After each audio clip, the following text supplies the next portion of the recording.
What's up everyone, Z-Dub here, and thank you for stopping by and checking out my review of the PlayStation 4 exclusive Ghost of Tsushima. Now this is a new franchise and the final swan song of the PS4 generation, and truly a lesson to all developers how to make a near-perfect open-world title. I wasn't originally going to review this because there was so many reviews out there and so much information out, but I love this game that much that I gotta talk about it. Now anyone on the fence about this title should go out now and get this game today if you own a PS4. Now if this is your first time stopping by for one of my reviews, let me start by saying this. All of my game reviews are done from a critically honest perspective. I feel like you shouldn't have to force yourself or convince yourself to have fun with something. So if you're like me and you're looking for the best experiences out there, ones that are truly worthy of your time and money, you've come to the right place. So if you haven't subscribed already, make sure you do, so you don't miss out on any future videos, and hit that button and bell, and you'll be up to date with all my content. Now let's get into this. Ghost of Tsushima. Is this the greatest open world game ever and the new benchmark? Could this be the game of the PS4 generation? Well, I have to say to start, Ghost of Tsushima is an absolute masterpiece, and I don't say that often, and it's 100% must play for any fan of video games, period.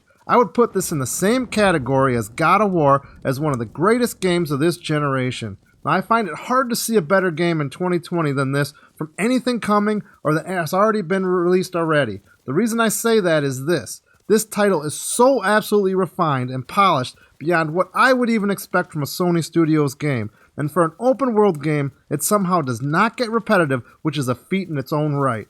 Style throughout is so thought out and executed perfectly, from the interface, to the titles of the missions, to the mission completion screens, right down to the pared down UI, which gives the game a truly cinematic feel to it. Now personally, I do enjoy open world games, but at times I can fizzle on them, and most times there are a set amount of mission types and the variety fades as you progress, as you're asked to just do the same things over and over again. For some reason, I have not felt that in this title at all. Every new mission you take on feels like its own mini story, and it's super engaging, and it left me wanting to complete more. Now the other thing that caught me off guard with this was the story. At first I thought this was going to not interest me, as it seemed rooted in real history and didn't have much supernatural or fantasy aspect to it. For me, I thought this was going to be dry, but as I got into this, it felt like some of the greatest samurai or martial art films I've ever seen. The character Jin becomes such an awesome protagonist and grows into such a cool character to control, and the way his legend and skills grow are so well paced, I just could not put this down. Well, now that I've gushed over how much I like it, as I could go on forever, let's drop a bit of detail on you.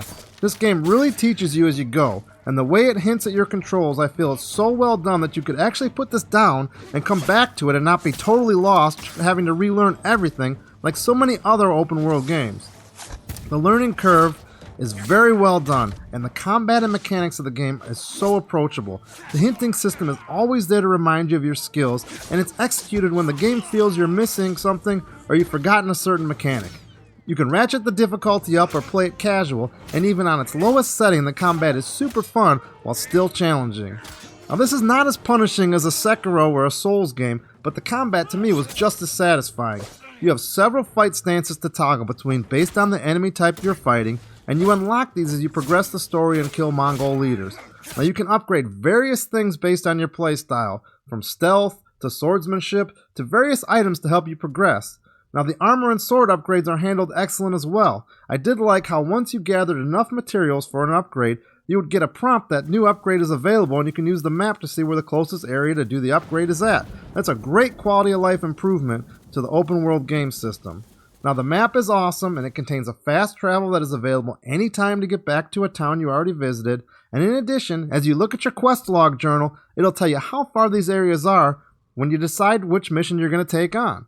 Now wayfinding in this game is handled so well that it does not detract from the gameplay at all, and anytime you can swipe the touchpad up and a wind will blow and point to the direction you need to go.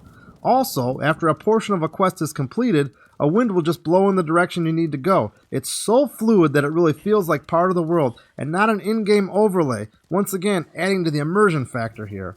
Now the game weighs in for the critical path at about 20 plus hours, but there are many other side quests and other missions and activities that can put the actual gameplay for this to near 40 plus hours. I do suggest seeking out the Mythic Tales, as they are really cool stories on their own and give you fantastic skills when you complete them. Now, every quest in the log tells you exactly what you're going to earn, so you can decide if the quest is worth your time based on the reward or the interest in that particular story. Now, one other thing that I gotta mention in this title here is similar to God of War. This title values your time. There is not much fluff time added or needless meandering trying to figure out what to do next. Everything is so focused that every minute spent with this game is of value. To me, this is very important. I don't have an endless amount of time to play, so when I do play, I feel like I'm getting the true value and a great experience every minute I spend with this. Now let me touch on graphics for a second. This title is absolutely beautiful. The video shown here is on a PS Pro, and the detail of the character models are incredible. From the blood or dirt that gathers on the character while in combat, to the truly breathtaking landscapes and environments. I think this is absolutely as good as the PS4 can look, which is to be expected at a first-party end-of-generation title. As far as lasting appeal, this game does not get repetitive to me at all, which is very uncommon for these type of open-world games for myself personally. The gameplay loop remains fun, and I find it hard to have a complaint about it. It really does not wear out its welcome, and it only gets better as it goes. Like I said earlier, beside the mainline story, there is a lot to do in this world that can keep you occupied and engaged for a long time. So in closing, is this game for you? Well, if you're a fan of open world games with fantastic combat and you love great narratives and you enjoy samurai martial arts tales, this is a must play for you. So for my fun or not recommendation, this is a highly recommended must play title. It will fill the fun gauge for your entire time with it, and it does not wear out its welcome. For me, this is maybe one of the greatest open world games out there, and one that will be talked about and looked at it for years to come. This is the new watermark and what future games will be compared against. I could just go on and on. Just go play it.